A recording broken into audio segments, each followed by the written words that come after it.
విశాఖ జిల్లా టీడీపీ అధ్యక్షులు గండి బాబ్జీ అన్నారు. చంద్రబాబు నాయుడు సీఎంగా పగ్గాలు చేపట్టే నాటికి సుమారు 11 లక్షల కోట్ల అప్పులతో ఈ రాష్ట్రం ఉందని అన్నారు.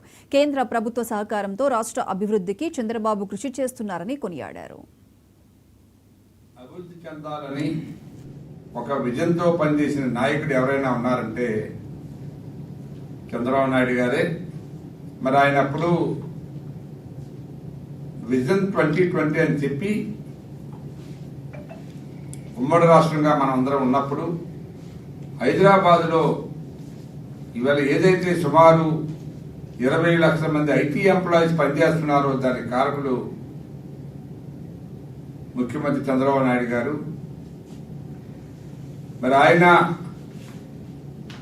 మొదలుపెట్టిన ఈ రాజకీయ ప్రస్థానం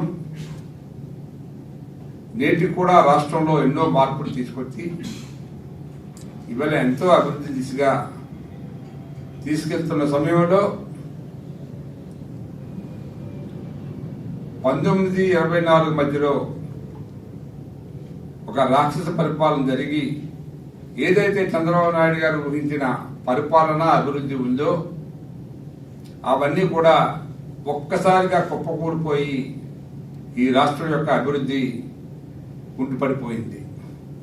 ఈ సందర్భంగా మనం తెలుసుకోవాల్సిన విషయాలు కూడా కొన్ని ఉన్నాయి.